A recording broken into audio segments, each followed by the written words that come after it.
Eto, partner, sabi ni dating Pangulong Tatay Dix, wala daw siyang sinabi na adik ang ating Pangulo, ang kasalukuyang Pangulo ngayon. Wala. Pero ano yung sinabi niya before? Nung una niyang talumpati sa prayer rally. Oo. May adik tayong Pangulo? Eto nga. Tama ba? Oo. Paki ano nga, rewind? Pakinggan nga natin yung buong report. Oo. Kasi nandyan si Ivy Parido ng ating pala Armen Davao. Okay. Ivy, go ahead, Ivy. Ipasok natin si Radyoman Ivy Parido ng Armen Davao, partner. Tungkol dun sa report na nag-deny si Tatay Dix at hindi daw niya sinabi na adik si PBBM. Radyoman Ivy, go ahead, Radyoman Ivy.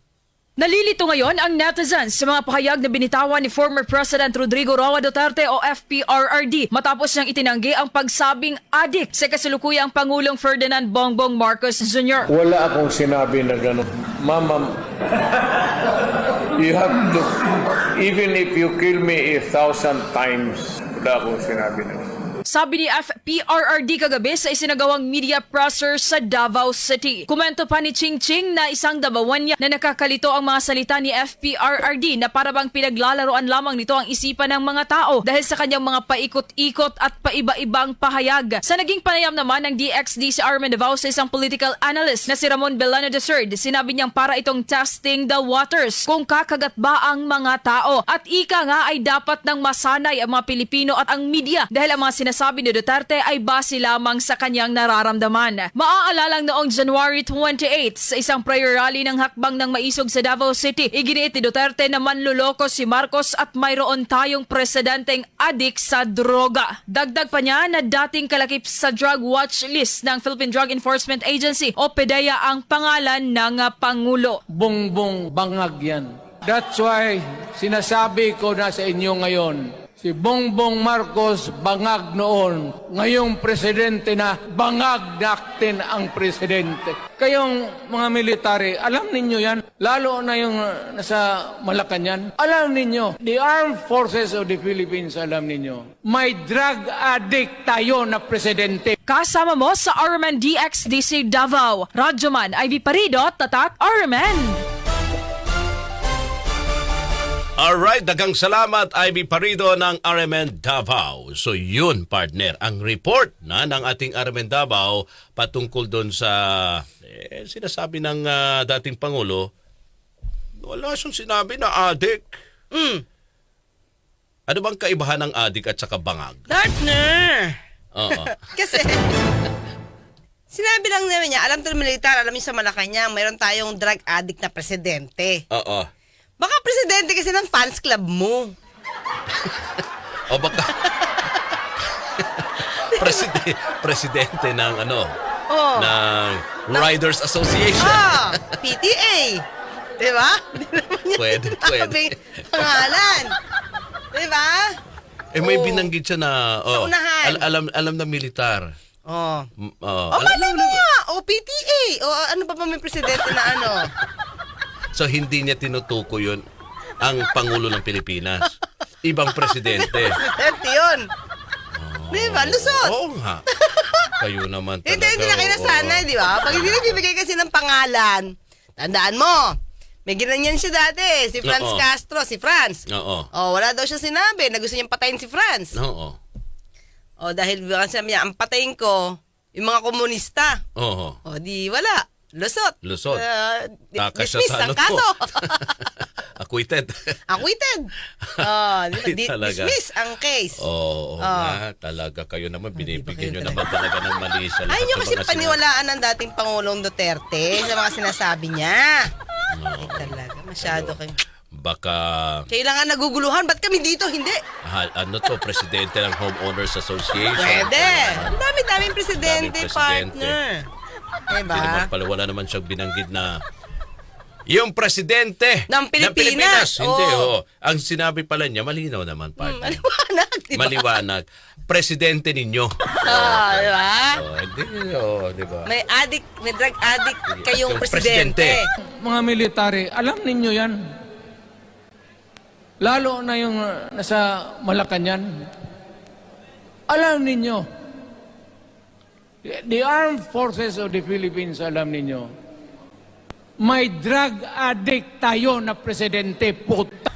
O, di ba? Siguro, galit na galit siya doon sa ibang presidente ng ano. Oo. Di ba? Ng mga organisasyon. May presidente ba mga drug pusher?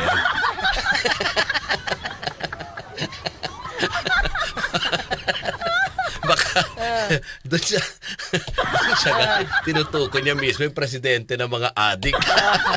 Di ba? Malay mo, kilala niya. Ay, kilala niya yung presidente ng mga adik. Ay talaga nga naman kayo. Di ba? Di ba, Sir Architect Martin Resurrection, di ba? Tayo maliwanag yung utak natin. Yung ibang mga, sa media ang nagugustuhan kaya. Oo, yung Maliit. ilan partner. hindi tayo kasama doon. Oo. Tayo talagang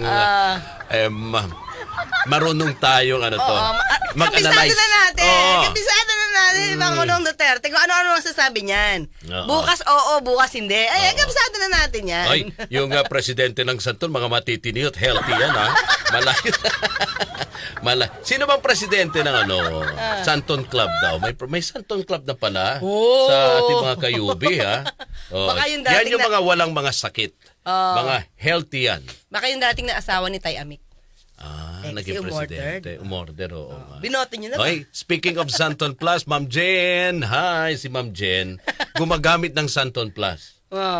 Umorder siya ng napakarami. Diba? At binigyan ni Pareng Ray ng discount. Dahil... Thank you! May dahilan ba yung Pareng Ray? Siguro meron yan dalang Ano? macaroon. From UK. Ay, naka. Ito sabi ni Mr. Lea Panti, adik na adik ang Attorney Claire Castro Fans Club. Yun! Diba? Talaga. At least walang drug addict. Adik na adik. Sa programa. Alam mo, mas lusot pa si Pangulong Duterte kung sinabi lang niyang adik eh. Oo. Hindi drug addict. Yan, meron kayong adik Oo. ng presidente. Oo. Lusot pa siya dun. Ganun ba, partner? Kasi adik saan? Adik sa Oo. pagmamahal. Kung sa kaso yan, partner, okay, sinabi mo, yung unang statement niya, malinaw. Bangag. Bangag. Oo. Bangag muna sino? Oo. Bangag ang presidente nyo. Tama ba? Ganun ba yung sinabi niya? Bangag ang presidente. Oo. Sino bang presidente? Ganun lang yun. Oo. Okay. So, kailangan specific part. Malinaw. Kidding aside. Oo. Kung sa kaso, sa Kung korte. totoo, Oo. di ba? Kung seryoso to, Oo. partner. At hindi siya si PRRD. Oo. Bongbong bangag yan.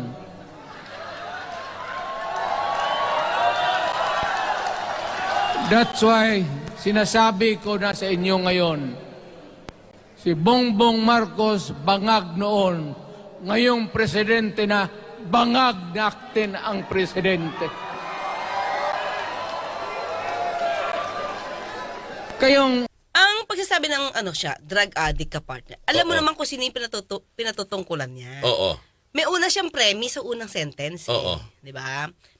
Kasi napakinggan ko yan, partner. So may binanggit na siya tungkol sa mag-asawa, yung asawa, saka yung si Pangulo. Si Pangulong Marcos, PBBM. Oo. Binanggit niya sa una. Oo. Binanggit niya sa unang premise. Yung pangalan mismo ng Pangulo. Malinaw yung Malinaw kung sino man yung pinatutungkulan niya. Yung tinutukoy niya doon sa kanyang statement. Oo. Okay. So, kung magiging fair lang ang huhusga rito, Oo. hindi tayo pwedeng parang wag tayong pasakayin Oo. sa mga depensa na wala akong binanggit na pangalan. Mhm. When in fact, maliwanag doon sa mga una mong premises. Oo. Diba? Kaya lang kasi ginagawa nila ito, especially during that time na presidente siya, ginagawa ito para lumusot.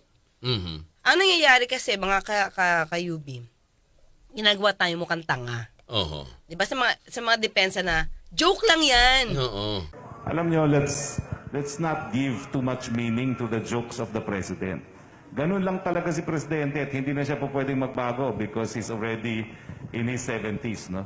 Pero wala pong any malice ang mga joke niya. So, ang pakiusap ko po, wag tayo parang Amerikano. Yung mga Amerikano kasi lahat binibigyan ng napakalalim na kahulugan. Pero dito po naman sa Pilipinas, Let's take a joke for what it is, a joke. Pangalawa, ang sabi ng piskal, paano magkakaroon ng intensyon na manakot na babantaan ng buhay ni Franz Castro? Kung papanoorin mo yung buong gikan sa masa ng programa na yan, ang daming jokes ni Presidente. Tama ba yun na magbabanta ka sa buhay ng tao tapos joke ka ng joke? So parang sabi ng piskal, wala talaga yung mental intention na bantaan at bigyan ng banta ang buhay ni Franz Castro doon sa telecast niya sa gikan sa masa. Tapos sa Parang hindi depensa, nyo kilala wala siyang yung binanggit na bibig. pangalan. Oo. In general. Oo. Di ba? So, ang dating, kapag May mga ganun klase May sa ganitong mga sitwasyon. sinasabi niya. tapos mananalo pa sa case, halimbawa lang kung hindi siya to, Oo. nanalo pa sa case, ginagawa tayong tanga. Oo. Di ba? Alam naman natin kung sino yung pinatutungkulan. Mm-mm. Di ba? So, sabi nga nila, sa kasong libel, kahit hindi mo sabihin, pero alam na ng mga tao nakikinig kung sino ang pinatutungkulan mo, it can be a case of libel. Mhm. Oo. Diba?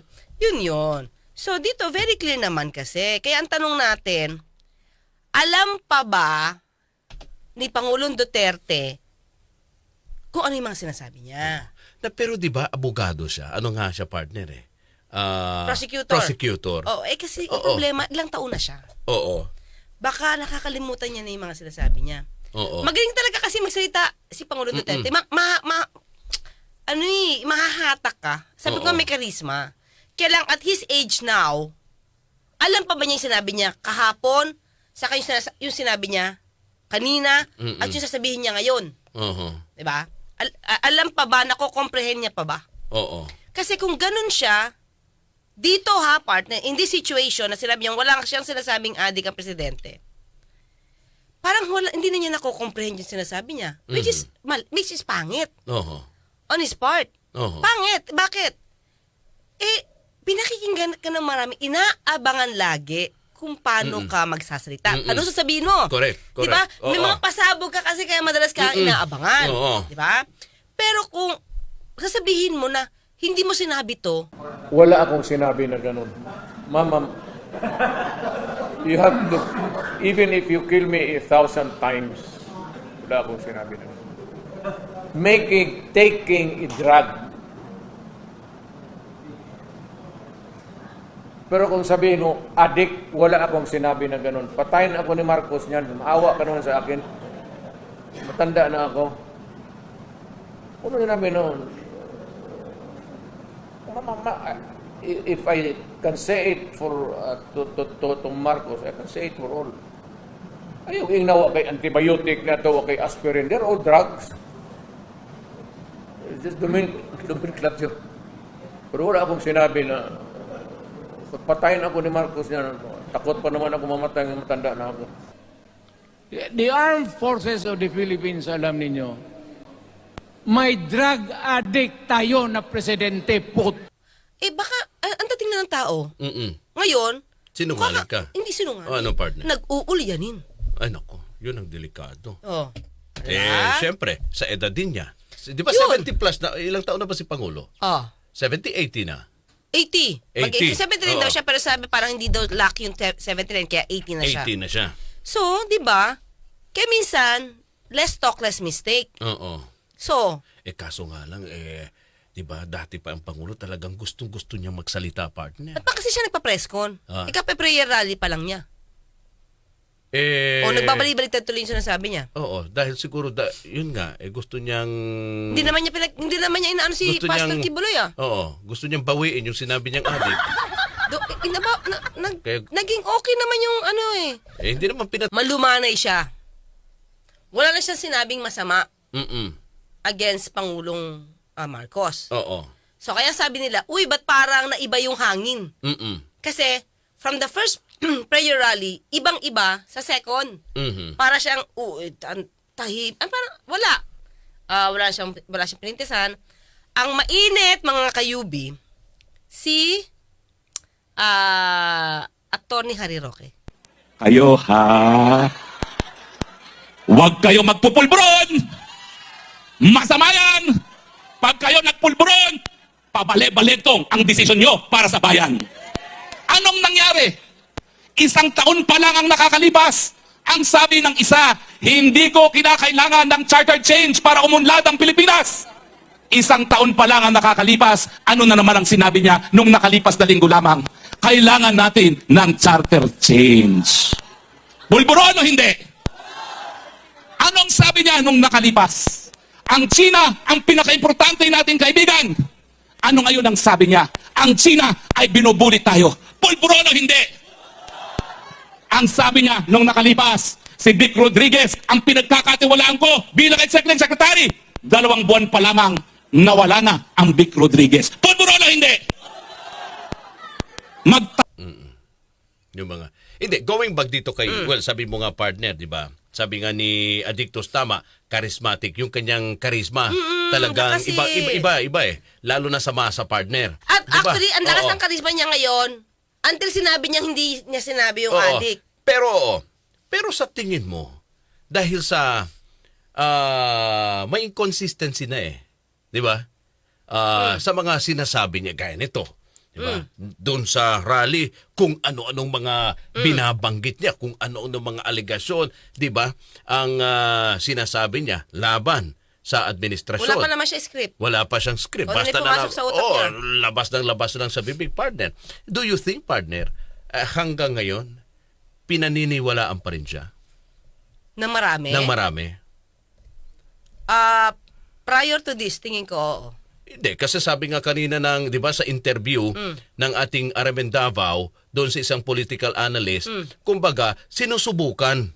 Testing the waters? Testing the waters, Hindi yan oo. testing the waters? Oo. Sorry Kung paniniwalaan siya. Anong parte dun? Oo, yung mga aligasyon. Na adik? Oo, may mga ganon. Okay. So, Oo. doon tayo sa una. Oo. Sa unang-unang sinabi niya Oo. ang adik si Pangulo. Oo. Testing the waters Oo, kung mag-ano. Oo. Tapos nung nakita niya na walang masyado sigurong reaksyon sa tao, hindi kinagad din ng even the Pangulo. Hindi pinansin. Di na lang siya nag-deny ngayon. Oo. So kaya binawi niya. Oo. Parang gano'n, oo. Ganon ang nakikita ng political analyst. Oo. Yun. Pero itong huli niya, na binawi niya, may sinabi siya, hindi siya tamang manner. Oo. Kasi pinalabas niya, lahat ng sinabi niya doon, sinuka niya. Oo. Na mali. Mali yung sinabi niya. Diba, partner? Tandaan mo, mga kayubi. Dininay niya unang-una yung pulburon. Oo. Diba? Pero the following day ba? Kumain O pa 2 siya days ng pulburon, after, no? kumain din siya ng pulburon. Diba? So yun sa akin, Oo. partner. Ano ba? Consistent ka ba o hindi na? Oo. Naiintindihan mo ba yung sinabi mo o hindi na? Oo. O ano na lang, dala na lang ng damdamin mo kasi galit ka? Oo. Pero wala na kami dapat na paniwala sa sinasabi mo. Oo. So, ano ka na dun? Oo. 'Di ba? Kasi kung ganyan ka na magsalita, may lakas ka pa ba sa mga politiko? I mean, kakagating ka pa ba Yes. sa susunod na mga taon para sa eleksyon? Kung, syempre partner, pag sinabi natin kasi si Duterte, kahit meron tayong VP Sara, si Digong pa rin, si Tatay Digong pa rin, Oo. yung pinaghahawakan mo Siya pa rin nagdadala.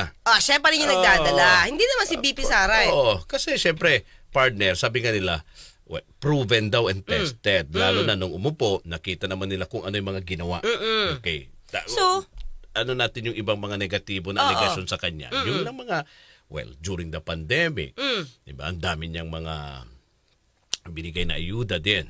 Projects. Partner, ba't tumaas yung kilay mo? Naku, ano ba na? Teka lang, okay. Okay, Agree ako sige. dyan. Okay. Marami siyang binigyang ayuda at projects sa family. Tapos, saka kay Congressman Saldico sa kumpanya niya. Ay, oo, marami talagang ayuda dun, partner. I agree. The senators keep looking for the technical and financial requirements of Farmally. Wala ka nang pakialam dyan. Farmally is really a Farmally corporation sa Singapore. Doon yung nag-provide. Ito si Michael Yang, whom I knew for the last 20 years na negosyante ng Davao. Siya yung inutusan ko initially noong I made contacts with the Chinese. siyempre may negosyo, nakikisali. Negosyante. Ano mo magawa mo? Hindi partner. Hindi ba doon? Mali? Hindi. Mali ako? Mali analysis ko? Oo. Sa mga ano to, Sa doon sa mga- mga naapektuhan ng lockdown, naapektuhan wala. Meron naman. Naapektuhan din ako eh. Oo. Wala ka bang natanggap? Wala akong natanggap. Wala ka. Pareho tayo. Hindi na. Kasi para doon sa mga naapektuhan ng hanap buhay.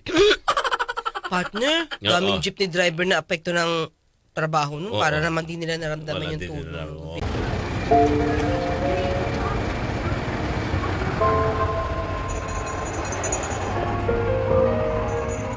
May strikes na po ako. Oo, sir. Kahit ano lang. Pag minsan nag-give up ako ng mga bakal na hindi may benta.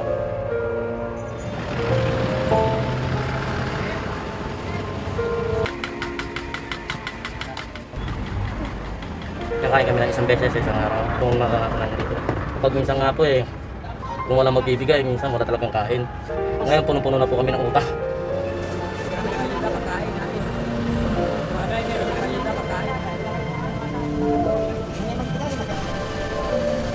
Halos lahat yung media sir, ang dami natin mga driver. Nagsipuntahan na nga yung mga jeep nila dyan noon, gawin na gusto na rin humingi ng mga tutulong. Ngayon binabalak na rin nilang maglagay ng katulad na nilagay ko dito sa taas. Para naman papansin sila para magkaroon din ng pangkain din po na katulad po namin. Hindi lang po naman kasi kami ang hirap dito mga driver kasi marami talaga po kami.